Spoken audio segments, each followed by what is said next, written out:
Hello बच्चा लोग, एक बार फिर से आप सभी का स्वागत है आपके अपने चैनल गुरुकुल की पाठशाला पे।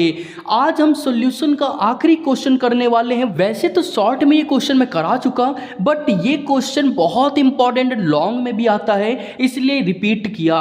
और कितने टाइप से आता है सब कुछ मैंने यहाँ लिख रखा है, ध्यान से देखिए। 2016, 9, 8, 22, 18, 12, 8, 24, 22, 24, मतलब कंटिन्यू ये क्वेश्चन पूछा गया है।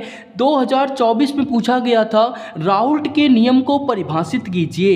इस नियम के आधार पर विलय के मोलर द्रव्यमान को परिकलित करने का व्यंजक प्राप्त कीजिए। 16/9/8 में आया था, राउल्ट का वाष्प दाब अवनमन क्या है, परिभाषित कीजिए। वहीं 2022, 2018, 12 और 8 में आया था, राउल्ट के नियम को परिभाषित कीजिए तथा उसकी सीमाएं बताइए। फिर इसके बाद 2022 में पूछा गया, वाष्प दाब का आपेक्षिक अवनमन क्या है, इससे राउल्ट के नियम को व्यक्त करने वाले सूत्र का निर्धारण कीजिए। इसी के साथ 2024 में रिपीट हुआ, अवाष्पशील विलय तथा वाष्पशील विलायक से बने विलयन के लिए राउल्ट के नियम की व्याख्या कीजिए। इस नियम का गणितीय व्यंजक प्राप्त कीजिए। तो कुल मिला के आप देख सकते हैं 5 तरीके से ये एक ही प्रश्न पूछा जाता है, इसलिए डिटेल में इसको लेके आना मुझे ज़रूरी लगा। आपको बता दें पहले, राउल्ट का वाष्प दाब अवनमन का नियम है क्या। इस नियम के अनुसार अवाष्पशील विलय पदार्थों के विलयनों के लिए वाष्प दाब का आपेक्षिक अवनमन विलयन में विलय के मोल प्रभाज के बराबर होता है। तो अगर इसको गणितीय रूप में लिखें तो P0 - PS अपॉन P0 बराबर x। तो ये हमारा हो जाता है फॉर्मूला। P0 - PS यहाँ पे क्या है, वाष्प दाब में अवनमन, और P0 - PS अपॉन P0 क्या है, वाष्प दाब का आपेक्षिक अवनमन। x यहाँ पे लिखा है, x विलय है, विलय के मोल प्रभाज।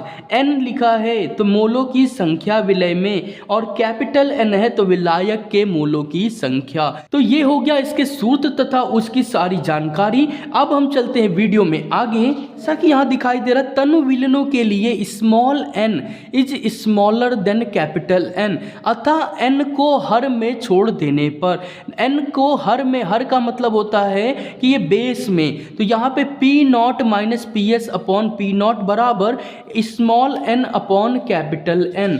अभी को यहाँ मैंने क्या पढ़ाया था, small n upon small n plus capital N। तो यहाँ पे स्मॉल n को हम हटा देंगे तो क्या बचेगा, small n by capital N। जब नीचे हटाया तो यहाँ से हम लिख सकते हैं P0 - PS अपॉन P0 बराबर स्मॉल n की जगह W2 इंटू M1 और कैपिटल की जगह M2 इंटू W1। तो पूरा फॉर्मूला बन जाएगा M2 बराबर P0 into W2 into M1 upon P0 - PS into W1। तो ये हो गया इसका गणितीय सूत्र। अब चलते हैं राउल्ट के नियम की सीमाएं। तो आपको बता दें कि राउल्ट का नियम केवल अवाष्पशील विद्युत अपघट्यों के तनु विलयनों पर लागू होता है। दूसरी चीज याद रखिएगा, राउल्ट का नियम केवल उन अवाष्पशील पदार्थों के विलयनों पर लागू होता है जो विलायक से रासायनिक अभिक्रिया नहीं करते हैं। तीसरा पॉइंट है, चूंकि विद्युत अपघट्य विलयन में वियोजित होते हैं, अतः इनके विलयनों पर राउल्ट का नियम लागू नहीं होता है। और आखिरी और इम्पॉर्टेंट पॉइंट है, जो पदार्थ विलयन में संगुणित होते हैं उन पर राउल्ट का नियम लागू नहीं होता। तो ये बहुत इंपॉर्टेंट क्वेश्चन है, कैसे लिखना है एक एक चीज मैंने यहाँ पे आपको दिखा दी। तो इसी के साथ में विलयन चैप्टर के 10 वीडियोस कंप्लीट हो गए, और इन 10 के अलावा 11वां क्वेश्चन नहीं पूछा जाएगा। तो चैनल को करें सब्सक्राइब। बोर्ड परीक्षा की ऐसी ही तैयारी के लिए हमारे चैनल के साथ जुड़ना बिल्कुल ना भूलें। इसके नोट्स के लिए टेलीग्राम लिंक डिस्क्रिप्शन बॉक्स में है, कमेंट करें।